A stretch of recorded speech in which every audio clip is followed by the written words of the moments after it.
The next step in our first baby quilt is to baste the pieces together.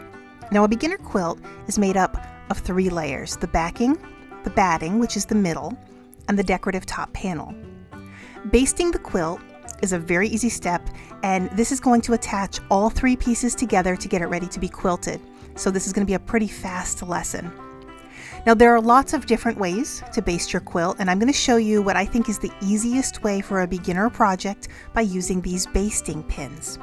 Here, I've already measured and cut my backing and my batting, so let's take a look at what we're working with.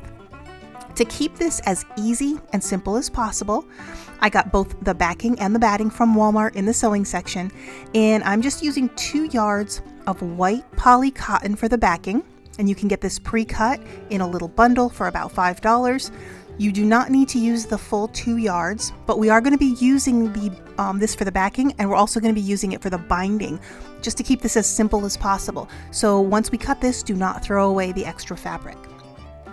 To get the amount that we need, we have to cut a piece that's at least 4 inches wider than our quilt top. Now, I'll tell you right now, this is going to end up getting trimmed, but the rule of thumb is to cut this a width of 4 inches in excess all the way around. And this is going to end up giving us some flexibility in future steps, so just keep that in mind.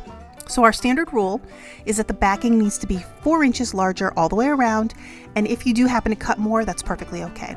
Our quilt top here in the demonstration is 32 inches by 37 inches. So the backing is going to be 36 by 43, and that'll be the same for the batting. Now you're going to see in my demonstration that mine is more. That's perfectly fine. And so here what we're looking at, I've already ironed and I've cut out the backing.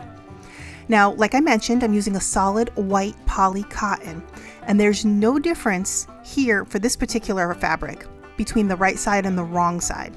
But if you are using a flannel or a print, make sure that the right side of the fabric is facing down toward the table or the floor, and the wrong side is facing upward. Now, a solid is going to be the simplest way to do this for a beginner, because if you pin this on and it's not perfectly straight, it's not going to affect your pattern. So if this is your first quilt, a solid is the way to go. Now, I'm going to take some black electrical tape, and you can use masking tape or painter's tape. I just happen to have this, and this is going to work on my floor perfectly fine. And make sure that your surface is clean and secure the backing to the surface you have it laid out on. And make sure that this is perfectly flat and taut, but don't pull it or stretch it or force the fabric in any way. We just simply want it as flat and perfectly straight as possible. The whole point of this step is to secure these 3 pieces as flat as we can with no lumps or bumps.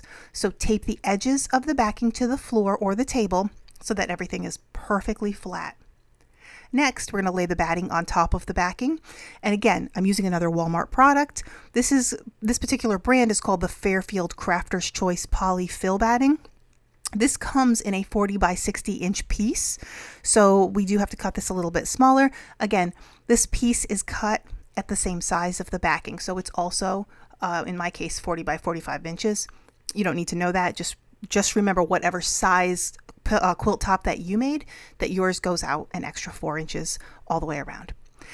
The batting I'm using was only $8 at Walmart, so this is not a high-end product. So if you start getting into making quilts and you start seeing the difference in the batting, that's perfectly fine. That's to be expected. You might want a better quality, but for a beginner project, this is perfectly fantastic, and it's very inexpensive, so it gives you room to kind of experiment and play with what you're working with. So I'm going to lay this piece on top, and I'm not really going to tape this down because that wouldn't really be very helpful, but we're going to flatten it out and make sure that it's even and smooth. Now put the top on and make sure this is generally straight and centered.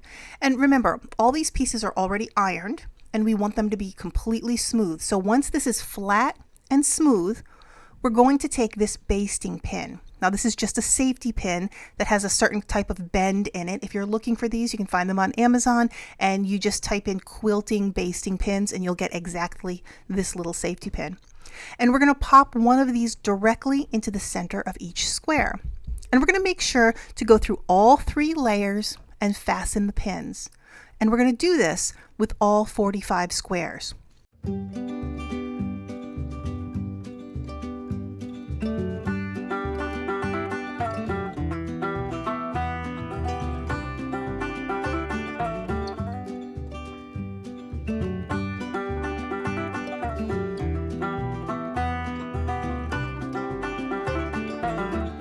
So once we have all 3 of our layers attached with no lumps and bumps and everything's fastened together, we are ready to move on and continue to the next lesson.